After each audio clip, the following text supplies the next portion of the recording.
Alors, la vie privée à l'artiste et musicien, il ne faut pas tout l'obéir là. Et sa vie privée, ce sont des humains. Malgré la hauteur, la grandeur de Fally, mais devant Nana Ketchup, Fally Ipupa n'a rien à dire. Parce que Nana Ketchup a dit mutu oyo bafandi na ye partager des moments difficiles, des moments il y a bien, donc c'est à dire que y bien. Faut qu'on y ait qu'en dehors de ça, il y a des enfants qui sont là à l'intérieur. Et alors, comme les journalistes un jour dans l'avenir. Moi, je critiquer papa n'a Fally Ipupa. D'après vous, vraiment, Fally Ipupa, Beriti Watanabe, musicien, niveau de l'école d'attendre qui sera pas dans la banque.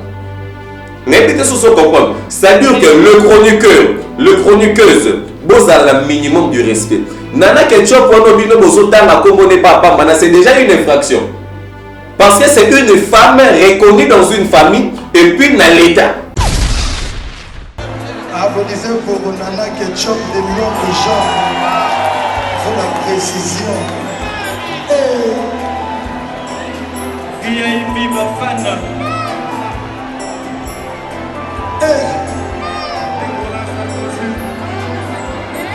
Chérie Nana, amour Nana, chérie Nana.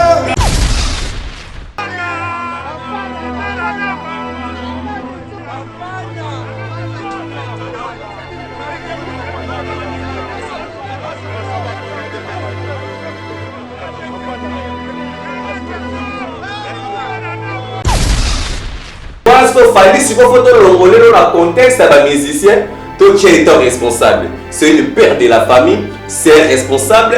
Il y a de vie à Batou Oyoyo, Bazali en charge naïe. Imaginez-vous une telle personne. Comment est-ce qu'on peut réagir? Comment est-ce qu'on peut parler des choses face à lui dans l'écran? C'est-à-dire que Bazo mérite le respect.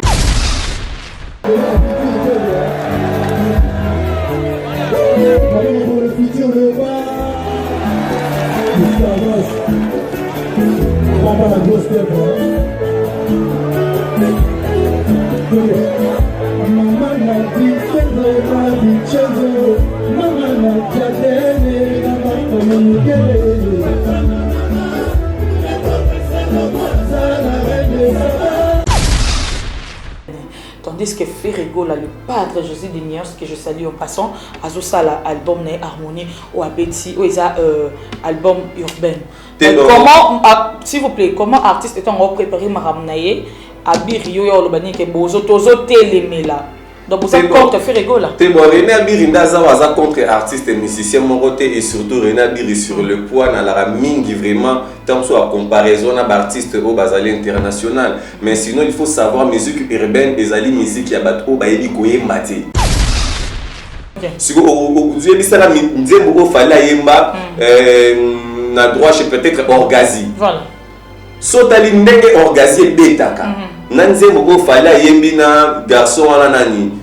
Nani ko nani likolo atadaju nani nino siko yebisanga nzembo na Orgazi prise définie c'est la rumba so boule Orgazi en plein résa na on arrête Kinshasa et aujourd'hui là Fally Ipupa nous donne ba featuring ba zo ma soi-disant musique on comprend que la musique urbaine est où mais la raté tous les featuring Fally Abeti tous les musiques urbaines il fallait pour payer et Silika ba ça ba 2 jours 3 jours une semaine ba doit bouger on ba mona motu.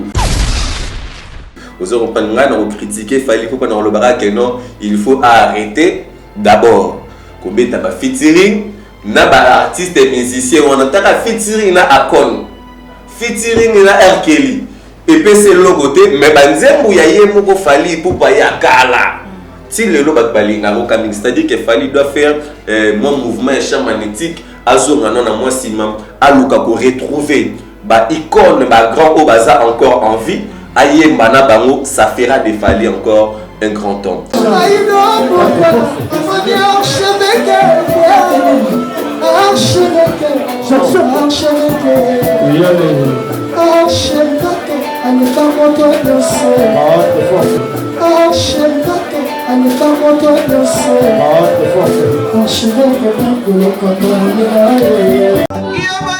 Michael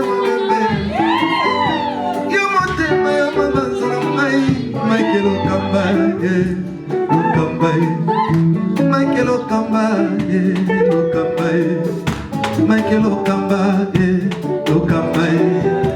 Michael Okamba, Michael Okamba. Au Monisigoyo, l'artiste, c'est l'improvisation. Na honoré dans l'émission. Africa Elengi TV, votre chaîne, l'incontournable, la star des chaînes.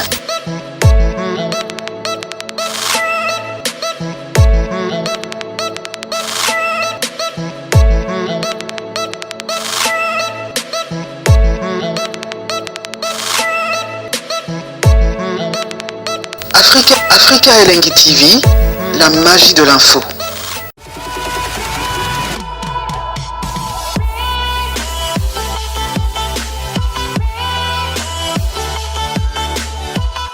Bonjour, bonsoir, ça dépend de l'ère à laquelle vous allez nous capter. Comprenez que ici c'est Inspiration. Merci au tendre Père, le Dieu Tout-Puissant, pour le souffle de vie. Je suis très heureuse de vous savoir très nombreux en train de suivre cette émission qui a comme objectif de vous informer et de vous divertir parfois, car nous sommes là pour promouvoir l'excellence. Merci beaucoup à Mike Lokamba, l'archevêque, mon papounet, pour l'opportunité. Merci à toi derrière la caméra, Berle Vengane, le papa de sa fille. Lui, c'est là, il s'appelle Talo, image sans micro. Voilà. Et merci à tous nos abonnés. 63K, quelque chose, c'est pas de l'eau à boire, c'est pas facile. Merci pour votre fidélité. Merci parce que vous avez s'abonner tellement. Et que ça l'a rabisso bien. Merci à les combattants de la Lyon. Les combattants de la Lyon, chose étonnante, les combattants de la Lyon, c'est papa na maman. Oh, Nzambe nangaye. Façon ba conseil bazo pesa et baza même pas le temps to ba finga bon ba ya ba commentaire parce que baza vraiment ba responsable. Merci beaucoup Babilo Raboué et quoi la ka ba biso ba espérer la lion non pour ça ba grâce tout ça ba na ba maman ba na ba papa et surtout que to na ba famille maro isa chrétienne malgré moi to kenda na esprit wenge ba nini maman qui na lonka bongo. Aujourd'hui, je suis avec René Abir. C'est avec lui que nous allons dérouler cette émission. Parlez, vous n'avez si tu es d'accord avec moi. Fongola Plateau, au côté René Abiri. Voilà. Je vais arranger ma chaise pour saluer mon invité. Bonjour René Abiri. Bonjour Nayo la Lyon et bonjour aussi Nabatutu Bota la mission monde entier. Là, je profite de l'occasion de saluer Paola Schengen qui est à Londres, de King in the Pouf, donc le Big Mama, donc depuis Londres et puis il y a Willy Moucheni Code le véritable code. Deux fois. Il y a Willy Moucheni. Et là, je mouille à l'original et le véritable. Et parce que maman Mimi Mouché comme maman la Chris Kalanda, donc baza tellement belle Rena Birani la bango fort. Tetenaï ma boko banque monté ma maman Rachel le Fouta Junior Kabana la Okosha. Donc merci Dieu, merci Mokani. Bambo TP à trop donc vraiment bazar vraiment belle. N'engage pas na tout na question au poitrine vraiment na baraté. Kilo yo mutu morando tambola na mo. S'il vous plaît René Abiri tous ça devant les gens pour banda ba bêtise c'était pour et pas la ngablo rané bikate. Par rapport aux amours c'est naturel donc non s'il vous plaît misoupe donc voilà. René Abiri s'il vous plaît na kata émission na place comme qui na non t'es toqué na biso normal. Voilà merci beaucoup René Abiri bonjour na ba abonné ñu sur Africa Elengi et puis ba mon gentil pour que to bande émission. Voilà, je suis vraiment fier d'être là na Katia Africa Elengi. Les abonnés de Africa Elengi, vraiment René Abiri vous aime beaucoup. Voilà. Et puis là, je profite de l'occasion de saluer Batutu Balingara, la bonne musique, Yamboka Oyo, parce que René Abiri est fanatique. Il y a des musiciens, Bossa la boulot, na bango bien. Et puis, il faut savoir que René Abiri est secrétaire général. Il y a association où il y a protection, il y a la rumba congolaise en danger où vous avez le président Godelo Fombo analysé Razali cofondateur René Abiri étant secrétaire vous allez côté la musique urbaine musique ezali ko na destruction, musique ezali ko bebisa, ba do musique on est bebisé c'est accident et là tisi biso ba biloko sexy, donc et polir vraiment génération. Donc tu bande ko luka place c'est ça ko des ba musicien oyo ba nous la manipuler par ba producteur ya momoni Rena Bir na télémel yango et toujours féliciter ba artiste et musicien oyo ba yembi rumba lokola Héritier Watanabe la cause à nostra la pulga moto na tembe et ba merci aussi na Fally Ipupa Dika Plan Merveille OP a BTP ba rumba pe à danger président Igebi na filière Oloba Koto ezalité donc depuis Pomba et Niance vraiment petit peu ba rumba mais problème les ara ya moi promotion donc il va mettre un peu pour balancer ma place sur on a René Abiri non quand tout le monde maloba mukie René Abiri bozoter la musique urbaine tandis que Ferrego là le padre José de Niance que je salue en passant azosala album na harmonie ou abeti ou isa album urbaine comment s'il vous plaît comment artiste étant préparé maramnaye Abiri yo yo lobani ke bozoter les là.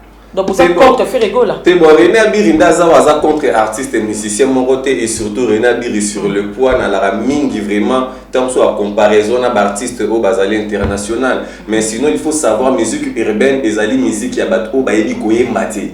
Bato o bazali na problème pour rumba eza passe rumba non lo c'est la rumba congolaise. Pour tout ça na deux rumba ouais ba portugais.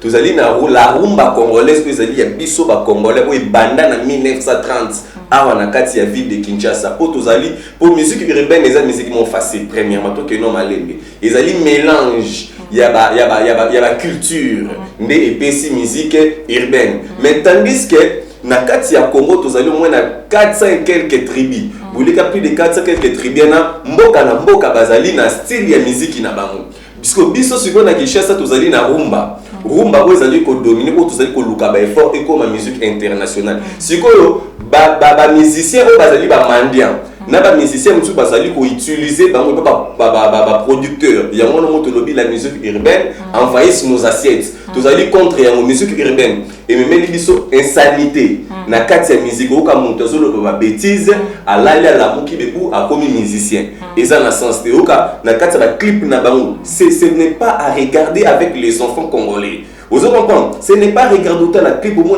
fille a salini où mon musicien se prononcer par bêtise avec facilité. Alors tandis que na kati ya rumba au moins mon plus fort produire conseil au kabanzembo loka papa chéri bayemba babanzembo c'est-à-dire on fait la musique et non pour avoir du succès pour avoir de l'argent mais on fait la musique pour laisser un tracé na rumba insanité yati na kati ya rumba insanité zalite na kati ya rumba insanité zate mais soko yoki tous les musiciens na on peut se faire exemple moko to kende kaka moi exemple siko oyebisala nzembo o fala yemba na droit chez peut-être orgazi voilà sotali ndenge orgazi betaka nanzembo ko fala yembi na garçon wana nani ko nani likolo atadaju nino siko yebisanga nzembo na orgazi est prise définie c'est la rumba so boule orgazi en plein résa na on arrête Kinshasa.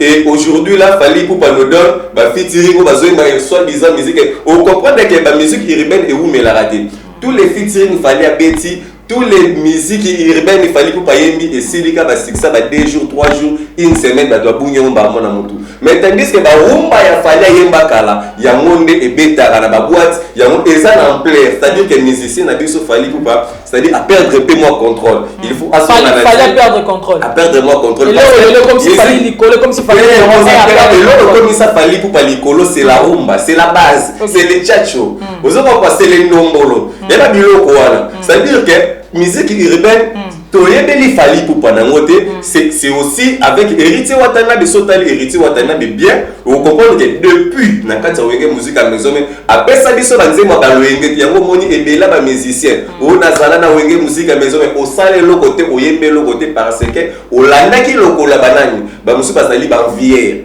ozo comprendre yango moni ba complexe ebele ba osala ba makambo pe ezo simba terrain to lobby musique urbaine na kati ya Congo tozali na besoin na yango te et puis tozali ko interpeller ba konzi ya mboka donc na communauté internationale biso tozali pour ko protéger rumba congolaise et alors ba producteur bazali ko pesa ba musicien bongo a obligé musicien il faut yemba kaka musique urbaine te ba ko sabino te musique urbaine eza musique moko facile donc ofandi olali olamuki ato brosser to koti studio oyembi yango mbala moko mais tandis que rumba il faut yeba note vous comprenez donc c'est ça un peu la différence donc voilà. Pour nayo René Abiri aux ana ba preuve il y a ba producteur ou ba pesi ba forcer ba musicien ba musique urbaine mais ils allaient manipulation ils allaient détournement ils allaient ko détruire culture na biso so tali le René Abiri preuve bon René Abiri oui na ba preuve il y a ba insanité ou ba musicien ba zoyemba na ba nzembu na ba vidéo na ba clip qui n'est pas vraiment respectueux au-dessus na repère sur exemple il y a clip moko ouvre mais so pesa biso honneur la que nous tala héritier Watanabe avec Redi Amisi. Tala clip wana ndenge basali yango. Au moins que c'est vraiment éducatif. Autant la que le quoi chanson désolé. Au héritier Watanabe donc c'est vraiment éducatif donc ça nous apprend à comment s'excuser quand vous avez un problème comme ça nous apprend beaucoup de choses. Aux autres banzembo le quoi banzembo c'est belé. Mais sotali banzembo oh nazo banana na ko personne d'exemple peut-être 50 nzembo. Vas-y. À ta 3. À ta 3e. Non, mais sinon,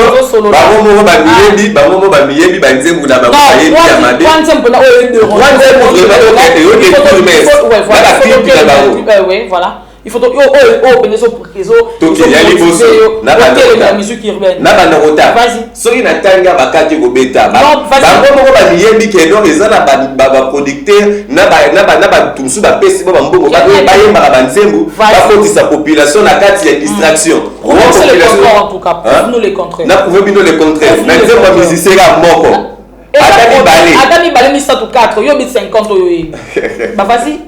So na tangi kaka komba na biso yo ekozala pesi ngomba bon tanga banzembo ka so tanga banzembo te to évite c'est-à-dire que toza na kati organisation to na kati structure o kwa ke yo mo lo ba non soki na bina tanga to elipe justice pe ya mboka ndenge makambo ezali kokende na biso l'état des droits donc soki na tangi non olobi mabete obi banzembo ezo détruire biso oui il y a des chansons qui vont détruire génération accident za ko se ba ne bili bon laisse bon kindoki na banzembo. Ah bon? Ben oui. Au na mwana komi tetim na parler mona likoyo kali susu de pozo kanzembo na kenanga na ba kolanga et puis ça le raba nzembo ba pasteur sikaze donc tu vois ça détruit quoi ba impère hein non bango nyonso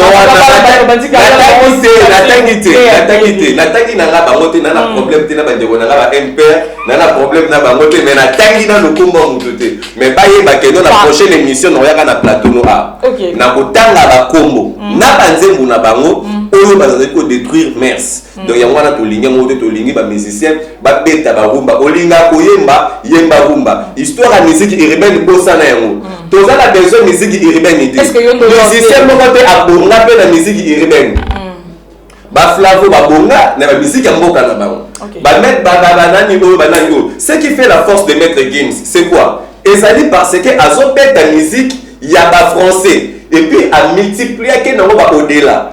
C'est la musique urbaine, non? Non. Maître Gims ne joue pas la musique urbaine. Il y a peut-être la musique là-bas français. Eza musique ni. Musique qui moko non mélanger. Ndenge moko pe na rumba. Parce que bato belé siko vike ba yebi ke bazalo na bazalo ba manque d'inspiration. OK. Il y a que atombo la sota yé encore na ni pe préparer ba nzembu na bango pe tant so belé pe beta pe et simba pété. Na rumbo za te na moto ko zo amré ba musicien. Donc tika ko ba musicien zone la cope na. Donc voilà. René Abiri n'a pas dit que Ferrego là, Jésus des nuances, a ça déjà mais aux autres fans, il a la Congo. Ouais, parce que non, s'il vous plaît, t'es l'homme de routine dans la télé. Moi, les journalistes, ils sont toujours au milieu du village. Quand on dit que l'autre fois, Moya qui a ou s'attaque qui n'a Ferrego là. Mais tout le monde, s'il vous plaît, tout le monde il est là au René Abiri au comique opération Téléméla musique urbaine. De la opération Téléméla musique urbaine. Musique urbaine est robée tête déjà na bengi déjà bandeko ya censure de ba ko kanga ba album nyonso to ana do mututu na minso ko me comme musique urbaine ay ba ke place des en prison. Tandis que c'est connu de tous que Ferrego l'album sa musique album sa album né harmonie o eza album moi beti ba. Mais quand tu dis ça non mais ceux qui me album sa musique a dit ça la musique o ezali rumba. Non mais comment ça déjà musique urbaine. Album urbain. C'est-à-dire que mututu kwa ko meka ko bimisa musique soi-disant urbaine, aïe, que non, devant lui, il y a rien à dire. Parce que la musique, notre ligne, tout le monde a un clip, n'a pas bien été. Il y a une qualité, il y a un faut pas pas copier, il y a un sens. Donc, là, il y a un problème, mon côté, mon va la musique urbaine. Je suis que contre la musique urbaine. La musique urbaine, il y a pour s'attaquer dans la dor. Yo, ce qu'on voit ma musique urbaine, donc voilà, donc je suis contre ça. Il y a un commis qui pabilisé le mot lobby au moni présence à CG Polo yo on a coin au lieu coin donc il combo tali comme CG Polo yo on a coin au monde commis qui pabilisé bon la première des choses c'est que Rena Bir ya banga kanzambe monto mokili ba respecta kae quoi donc Rena Bir roki manano montoté et présence ya montozo lo bana donc on a été donc c'est qui d'abord yo bi CG Polo secrétaire général il y a Jet Set benga nabi ba CG Charlie Robin Robin nabi ba vena biso ba secrétaire ba sala ba Congo ba moni bi production ba secrétaire ya BCBG ba secrétaire ya quartier la terre ba secrétaire donc c'est à dire que même ba secrétaire ou dabi na filé ou na ebi mais ba secrétaire vraiment na invité on a fona tala nanu na bandomé un peu boluka mais sinon nga muto ko faire peur ngaité et on peut pas intimider nga Rena Bir akima ke loroté et Rena Bir naza libre na ko se déplacer pe na alimentation pour na somba quelque chose à voir hein et Rena Bir amela la jiu a papa mbate batekra na babala na beti mo tourne alimentation na somba ni na zonga be batutu bakini na pe na comprendre l'été si faut pas tourner pe batu mususu bango pe bakini la dipeni pour Rena Bir okima moto de Rena Bir takinga dans la supermarché na sombi moi babilo on aliaka pour mon na ramwa so er na zongi na kuti batutu ba panzani sigo hein n'habite au segani hein non c'est là pour on nier ko ki ba te non Rena Bir okima te il faut ta sotali ba bilamba on a lataki ba secrétaire général ebelé ya orchestre musu ba bola tango te pondi ils chemise renflorée puis mutasala ya wa kufamba la mort donc ça 10 ans donc pour mon yango ils a passé de baba tous enchères bazo benga Rena Bir teke la biso chemise wana likolo nango yo okima kindese parce que sera zwaki yo pour ces sera zwaki yo mutabolo bazakache René a dit à la base lelo ya guerre ya oui parce que quand tu viens ici tout le monde a directement héritier Watanabe mais quand tu attaques on dirait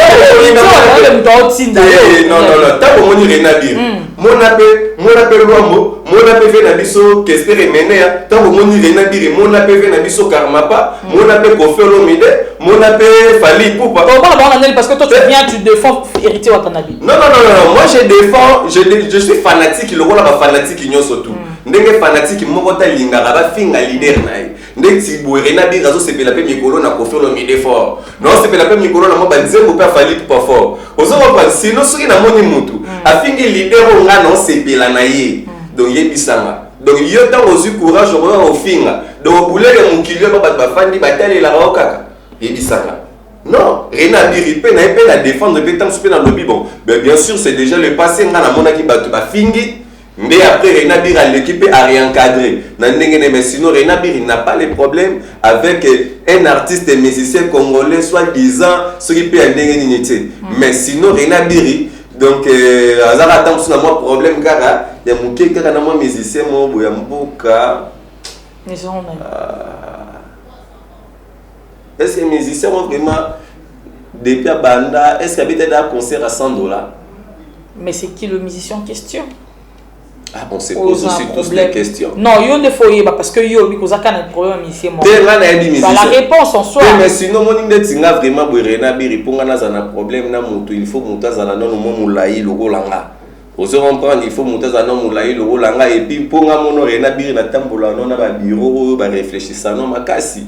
Vous comprendre, sinon il ne faut pas mélanger les choses. Rena Bir ne travaille pas chez Héritier Watanabe. Rena Bir est un simple fanatique qui aime que la musique congolaise. On va soutenir. Tu sais que Nagnon surtout aux journalistes. Ben bien sûr. Mais Oebi, quelque part, René Abi Rozobe, sa déontologie journalistique. C'est quoi la déontologie? La déontologie dit quoi? S'il vous plaît, René Abi, s'il vous plaît, quand Ozo penché côté mon corps et Ozo contre musicien Moussousoupé ou Ambo Canabiso, et comme tu dis, un journaliste, tu te permets à rouler à la télévision comme ça que Nazan n'a problème d'un musicien mon corps. Mais sinon, vous savez quoi, je vais te répondre. Au monde Bisso, René Abi, journaliste et analyste. Aux autres youtubeurs, journalistes et analystes. C'est-à-dire que Nabimi n'a pas libanda si j'étais n'a pas casqué si j'étais. Analyse, on dit comme ça, non, si quelqu'un fait quelque chose qui est bien, on lui dit, ah non, tu as fait bien. Mais ce qui nous a sali ma bé, bino bozo yaka bozo biseka que non, sali malam, bozo pour détruire. Au contraire, ce n'est pas pour rien, ça la critique. René Abi fait les autocritiques professionnelles. Oui, on prend ça la télé musicien, ah yo vraiment la monia moukousse. Ah, yo vraiment tam so abanzi mo ah non te simbati tam so ah yo vraiment yo lenga rafali yo banga rafali bo René s'il vous plaît René s'il vous plaît c'est-à-dire ma critique ça la normal René c'est comme le moto quand que studio ba nzemba bien te a bozo ba ka bandeli mais sinon yo musicien liba critique côté waouh nzambe to zana critique et ça mais quand tu dis on dit que aux amoukousé aux aboyés déjà bon on qui n'a vu privé alors que ici tout ça je suis le seul journaliste chroniqueur analyste oyo depuis banda marambo nana kota vie privée mututé. D'accord. Quand tu parles de Moukoussé ça tant que pas vous appelez bon son avec Moukoussé bon tant que Moukoussé comme bon bisco moulay sur moulay les arrêts de musique hein moulay quasi taille peut compter na mamba musique René Abi peut compter mais que taille compter René Abi journaliste analyste et tout tu fais de critique René Abi s'il faut critiquer Héritier Watanabe pendant 20 secondes ma critique nous les années. La cause à nostra la pulga motona tembe l'homme demi ange mi démon. Donc la pulga motona tembe. Donc hier nazo mona critique au sala était il est parfait. Azali parfait azali na mutu. Mais na matière ya musique. Non s'il vous plaît. C'est ça qui fanatisme mais qui journaliste. Yo kana liste pas l'histoire à citer. C'est-à-dire quoi? Au retour na bon par rapport ya maramba musique qui tourne na maramba musique. Critique dans ma musique. Dans ma ténon, bon, ok. Dans matière de musique, la cause à nous, c'est la poule gamoto na tembe. C'est quelqu'un qui est irréprochable. Il travaille. Ceux qui travaillent, il travaille. Ceux qui production, à ses produits. Ceux qui monde dans le public, à mon dans le public. Azali le seul artiste et musicien où à respecter à jour il y a pas séance naïe. Et puis il sera répété à l'ingarapé dérangement. Là vraiment il travaille. Là vraiment c'est encourageant. Mais oh là on sent la héritier on a des critiques ça qu'il faut à se reposer. La cause à nostra n'a pas les repos. Il se donne jour et nuit. Donc c'est-à-dire il se tracasse. C'est-à-dire que souci n'a rien à dire ça rappelle que notre héritier la cause à nostra a zoma répondre moi na osenga na organisation mobiba o ba diriger la cause à nostra la pulga équipe mobiba la team wata ba pesa la ata une semaine ya pamba la cause à nostra a pémisa tout à la loka mobanga travail à salle. Donc critique et non ça la héritier il ne se repose pas. Donc il doit se reposer. Donc c'est ça. S'il faut critiquer Fally Poupa pendant 10 secondes. Il faut faire de critique à Fally Poupa. Fally Poupa de King 3 fois Hassala. Vraiment voilà ndalwa. On a mandalwa et bah félicitations dans nos premièrement. Na travail tout azali au sala et puis ngana nazo féliciter mingi na barumba na musique urbaine te. Pour musique urbaine ba fait dire nous taper sur les asus na succès te. Aux autres on ngana au critiquer Fally Poupa dans le barak que non, il faut arrêter d'abord. Kobeta ba featuring na ba artiste et musicien on entend featuring na Akon. Featuring na R. Kelly. Et puis c'est le côté mais banzembu ya ye moko Fally Poupa ya kala.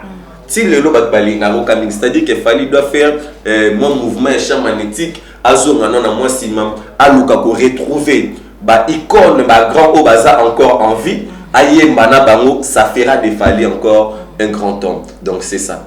S'il faut critiquer Papa Hervé Ferrigola. Ah voilà la habité. Voilà la habité. Voilà la habité. Voilà la habité. Je vois que tu as un problème avec non, je n'ai pas un problème d'ostino. Voilà, on a habité, on a habité, c'est-à-dire que il y a vraiment Azalim saint, donc saint vraiment, donc il y a saint. Donc il y a vraiment tout qu'on reprocher de l'eau au Moroté. Donc moi on a vraiment un bandal. Donc tout qu'on reprocher de l'eau au Moroté. On a un artiste et musicien. Il y a vraiment un international. Il y a vraiment un leader. Donc il y a tout qu'on reprocher de l'eau au Moroté. Donc il y a la plateau là l'eau. Au moins il y a vraiment et puis nous avons vraiment quelqu'un qui c'est un bon leader, c'est un bon encadré. Aux autres après Vana dit misera biso bi musicien pe génération belé et puis et là on a ina rabatu pourquoi batu ba finga ka faire rigola trop non boko finga ke trop té on noter ça non il est irréprochable il est vraiment après nzambe bo tchende vraiment dona ma musique bo tchaka ka rabu donc il est vraiment ça ma bon il est vraiment non il y a pas vraiment à commenter ayemba kitoko a beta la musique à danger. Merci beaucoup. Voilà les acquis critiques. Il y a René Abiré. Théa irréprochable. Il y a une été, il y a vraiment au maramou mabé batbasala na mon kilo cigarette. Oh non, il y a mélange jamais la vie na. Il y a mélange jamais. Moi na mala mutara moi na ya maman pasteur. Donc deux fois. Merci beaucoup. Là, c'était pour le musicien. Toko tanon no masolo. Oisa kondongwana nde babaka. Oisa kondongwana na kati internet. Tout le monde vie privée à mon tour. Et comme sujet jour et nuit, il y a biso ba journaliste et comme non aussi jamais tout mon story sur téléphone naé aïba ma connait qui fallait nana ketchup n'a évité René Abiri. Yo autant que mon pandis en tant que journaliste analyste n'a évité qu'est-ce que tu peux dire par rapport à maman voilà n'existe aussi parce que tant aux hommes on vie privée à mon tour et comme le roi n'a évité dans le bagné comme le roi Koi na minorola biso et comme le roi Maï comme le roi Shingom na minorola biso n'a évité au colo. Oui bien que batebele bazala vraiment na respecter à artiste et musicien congolais na biso moni musicien soit peu sur moi chance wana et que bon mon anaka bo solo la ko komeli père mon pe na WhatsApp tant sous pas répondre yo ils a ba grâce et pesa mela mutunyo so douter vous comprendre ba musicien na biso net tout monde na bo bazapi na ba master na bango OK tant sous pas komeli la ko répondre mais yo journaliste bimeli so bi pe wapi oyebo omona ayabi autant on sou bien quelque part ils a respect ba pesa biso que faut pesa bon pe respect wana et alors ba vie privée à artiste et musicien il faut pas tout l'obéir là et sa vie privée ce sont des humains malgré la hauteur la grandeur de Fally mais devant Nana Ketchup Fally Ipupa n'a rien à dire parce que Nana Ketchup azali mutu oyo ba fandi na ye ba partager ne ba moment difficile ba moment ya bon ya bien donc c'est à dire que ba ye ba ni bien c'est leur vie donc bino les beaux à la concentrer na ba vie na bino bozo concentrer bota la vie à Fally Ipupa quoi du bonheur oyo bolinga bo gagner na sima bota la vie wana. Mais baron nyonso ba ba pe baron nyonso ba za mabana et tout ba là toujours au milieu du village pour tout le monde décoration sarato là ba te mama bana ya problème te au moni basi ne bazala bo ko boti ça 15 basi mais sinon soko zuka ka moi si moko ke chez bango au salele kaka présentation babilo ka famille na bango ba sengi opesi donc wa 15 na 15 wana bino tout 14 na salele bino ngote na salele ga moko c'est que il y a que le meilleur oh il y a moni matina commune nani Fally na niki ba komatina commune Fally to mona s'il vous plaît moi ni makambo wana nazali ko maîtriser mo pe vraiment te ya ke osoki nani babala ki soki nani basuki na coutume soki nani bakomaki na civil mais sinon on est en tout cas babala bango non libala les a des catégories toi na libala avec famille ba yebi yo tu appelles na libala avec l'état et yebi yo OK ya na ba mususu basuka na niveau ya famille mais na ba mususu basuki na ba komi pe na niveau pe ya l'état aux autres pas comme ça parce que on va comme un niveau à l'état mais à la moi protection pour l'état ça derrière la simanaï aux autres parce que bah on addiction bah na bango bi balé on a na point l'état na nani na éviter mais il est important il y a quelque photo Luka toute sa kimia le linge sale c'est lave en famille voilà. Je ne peux pas prendre tout mon temps de venir ici prendre le pas pour un tel non faut qu'on y ait qu'en dehors de ça, il y a des enfants qui sont là à l'intérieur. Et alors, comme les journalistes, un jour dans l'avenir. Vous avez dit que vous allez Moi, na moko ta ko sepela amona ko fandi ko bandi ko critiquer papa na Fally Ipupa. D'après vous vraiment ba Fally Ipupa ba reti watanabe ba musicien so bazala bazo ba mayelete. Tela niveau ba école batengi sarabana na bango. N'ébite sur ce comprendre. C'est-à-dire que le chroniqueuse, vous avez le minimum du respect. Nana Ketchup, c'est déjà une infraction. Parce que c'est une femme reconnue dans une famille et puis dans l'État.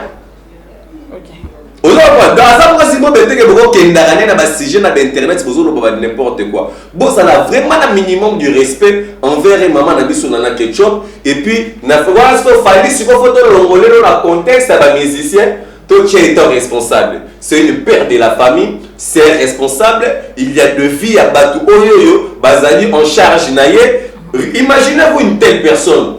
Comment est-ce qu'on peut réagir? Comment est-ce qu'on peut parler des choses face à lui dans l'écran? C'est-à-dire que Bazo méritait le respect. C'est déjà c'est un couple au bas na Bazana Kati.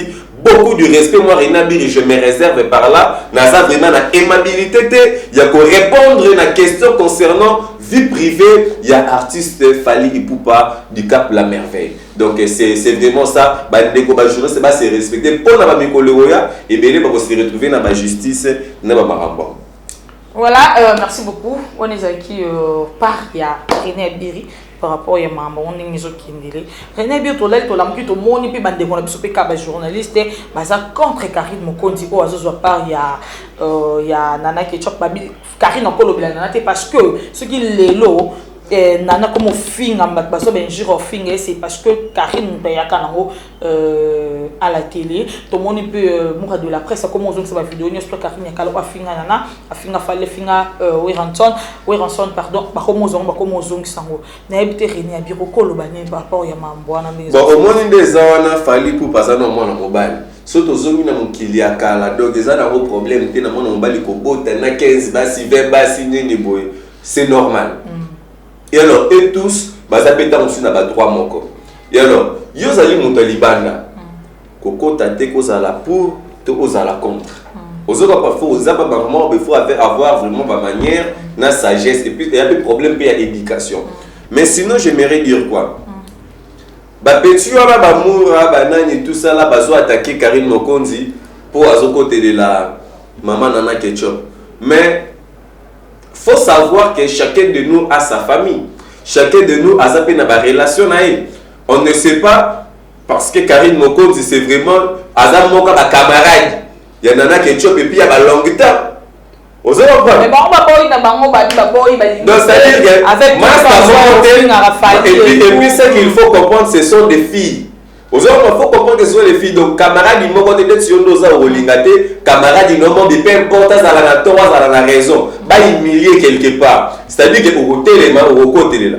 Et alors, c'est pas évident, c'est pas important. Pour la vidéo, il y a que Karine Abanda pour attaquer. Quand vous faites ça, pour gagner quoi? Pour s'aimer quoi? Parce que le problème des gens, c'est de les anakat samboka, oyo, banzala, batuko, fana, ba este, na ba beni, ba nini, tout là. Tout le monde a un côté à Kolobele là, mais besoin à Kolobele là, il a Fally Ipupa. Est-ce que c'est important pour la République? Il y a une place, il y a un journaliste. René journaliste. Journaliste, journaliste. Bazali bana ou bazali une école nanga. Nathalie que bazabano bazami tout makasi na bengana bango na école. So eza ki na école nini? Bango ba na école nanga. École nini yango wana? Bazana école d'Abiri. École ya nini? Objectif nango eza ki nini? Objectif ezali ko promouvoir ba journaliste ba talentueux. Ou ba respecter. Donc sur la télé j'appelle image makam. Le ko ba biso ba René Abiri lelo, so na bimi bo na balabala na biso za la scandale. So que mission na pesi makambo. N'est pas la deux fois. Base à la bateau. Mais pas au fin à bateau. Ndeti vraiment na habité mais bino bateau au fin à bateau. Boye ba ke noté. Ba yuma na bino bazate na kat internet. Sur internet ça la église. O so ki era moko boye o vraiment baluyi na ngoye na ngobo na bisayo ba tebele ba ki marabanda. Donc mais sinon tu as d'abord responsable, tu as d'abord famille ou bazo zélalement quelque chose de la kaka. Donc ya Myriam Ouet ya ba star na PC ba mbo théâtre. Tout va soutenir quoi. Donc c'est par rapport à ça, mais sinon Batika Karine Mokonzi na kati affaire wana et Karine Mokonzi ce qui a lobby oui à Koloba parce que Manana Ketchup aza moi si mon retard olinga ici ka fandi ba trouble ici ka yazali non a ko aimer en côté a olinga pe à se défendre d'une manière d'une autre. Donc ezali vie privée à tout c'est quelque chose à donner la paix dans la mienne. Bon matako quitter la scène montako pe sa kimi na likambo ce n'est que Fally Ipupa. OK. A ko fandi sa oyo solo non eh atali sur oyo ok, c'est bon. Qu'est-ce qui manque? Autant ce soir remplir ma défaut. Azamontou. Ozo remplir ma défaut, non, les sous-soutés, mais bon, c'est bon. C'est à quoi préférer, bon. Pesa moi, on a géré. Yo moko maman, bon, on a noté peut-être pour n'engue to botana moi, il y a des histoires. Moutou na mukila ko changer à monter, bon. Chaque fin du mois, tinda ata moutou, aya kaka azwa kaka boé. C'est quelque chose de bien. Ah, maman, yo vraiment, t'as la kayo bafana, la reine mère. Yo vraiment, ah. Non, je ne pense pas qu'un jour, il va me mener dans Ketchup. Moi, na moko boyo, non te soit disant que moi, na Fally Ipupa bota qui libanda, zoaé. Na limite que maman na Ketchup, ola lisa moi na libanda. Aye, ba moi na wana te na moté, maman la na Ketchup ala nango, a besoin dans un premier lieu. Aye ba ta besoin pour azana une femme de grand cœur.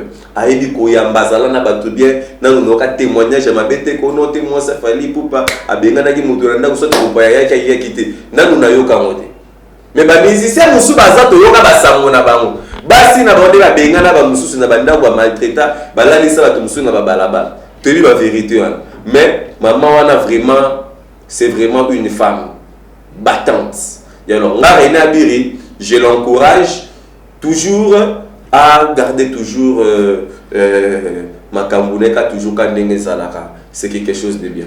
Voilà, René Biriton, au moment qui réaction Fally par rapport il y a message à poster qui na Facebook ils a mis en demeure si ma mémoire est bonne mais il y avait des gens qui ont dit qu'ils avaient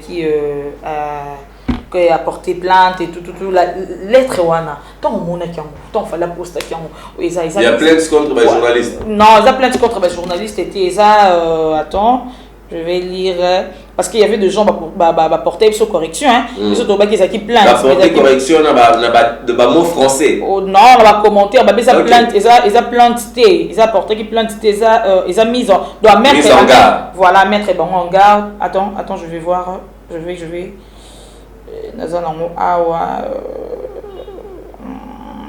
mise en demeure donc mise en demeure ils ont avertissement mais ils ont avertissement et non plainte. Il s'est fait adresser à qui? À cette dame non à cette dame. À cette dame. Voilà. La dame qui vient. Non, il parle de Niki. Ouais. Son ex. À cette dame.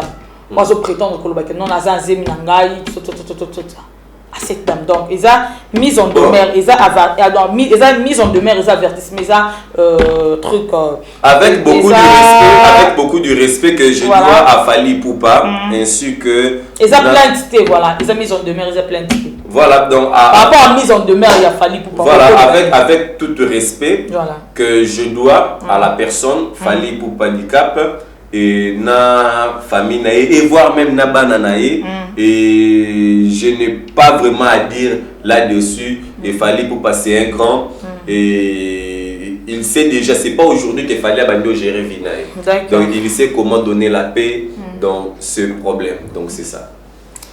Voilà, merci beaucoup. On est à l'intervention. Il y a René Abiri. Pour les gens, on va porter biso correction. Merci beaucoup. Babi Kenon, ils ont qui planté, ils ont qui mise en demeure. Donc mise en demeure, ils ont avertissement. Les avertissements, mais ils ont planté. Merci beaucoup pour la correction. En tout cas, il va faire le combattant de la Lyon.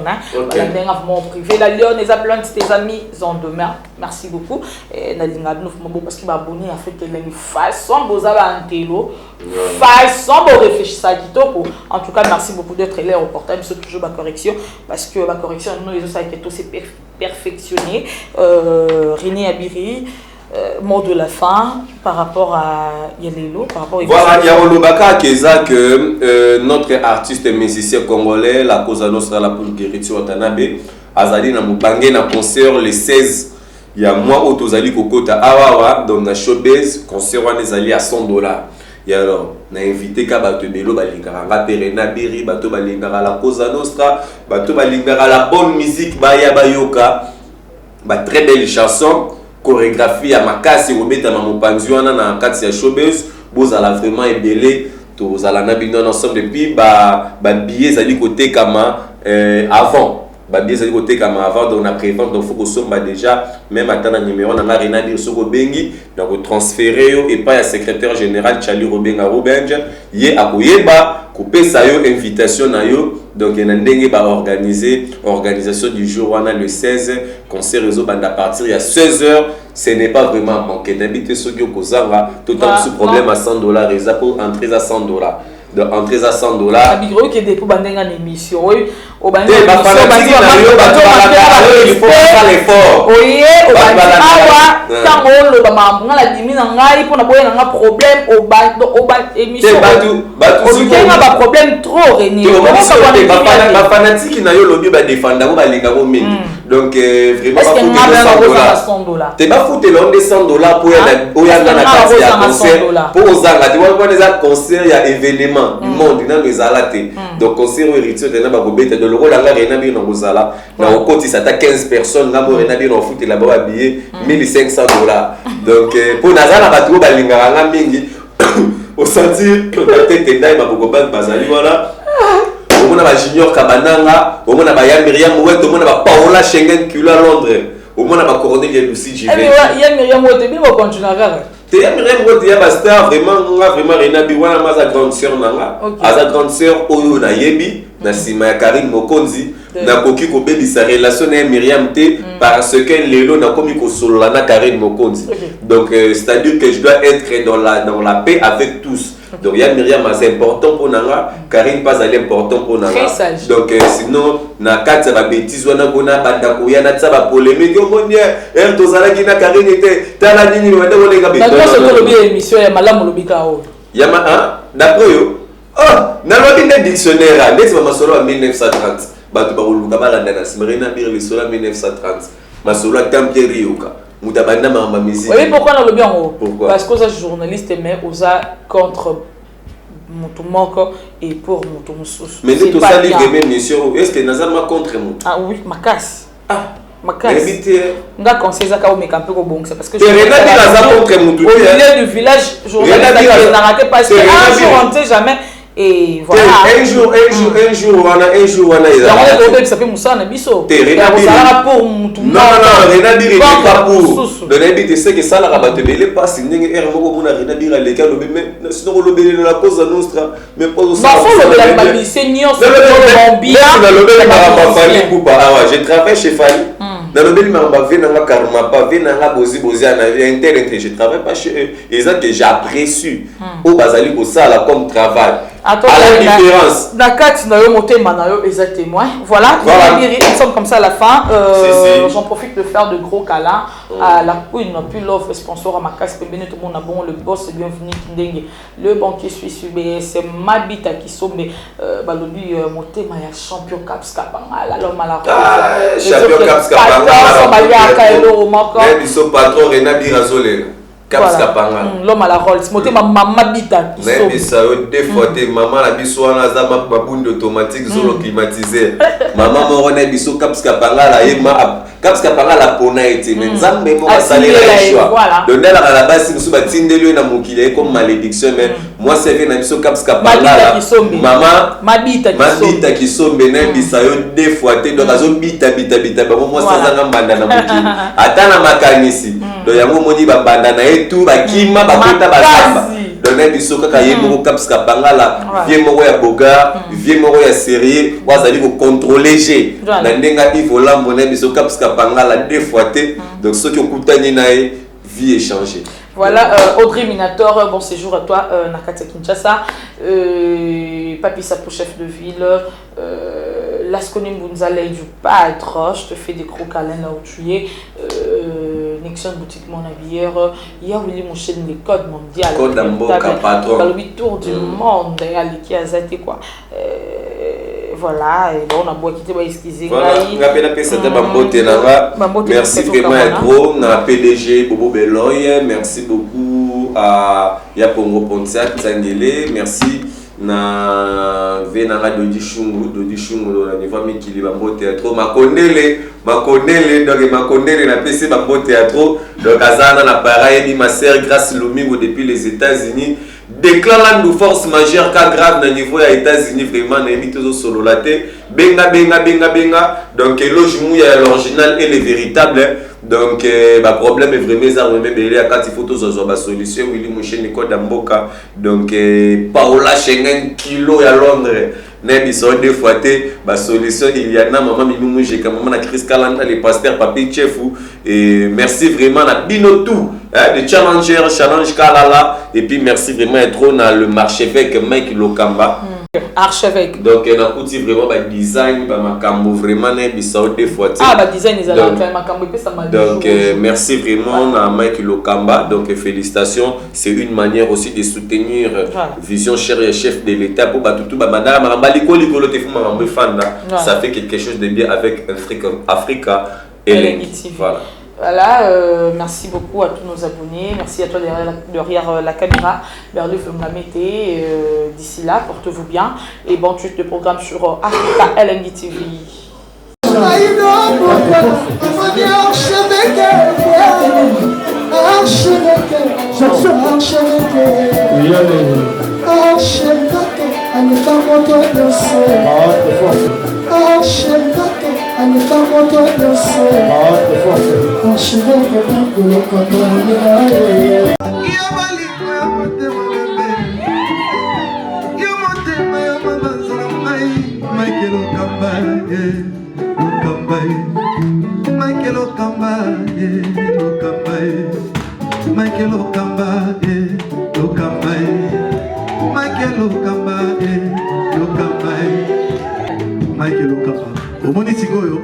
L'artiste, c'est l'improvisation. La honoré dans l'émission. Africa LNG TV, votre chaîne, l'incontournable, la star des chaînes.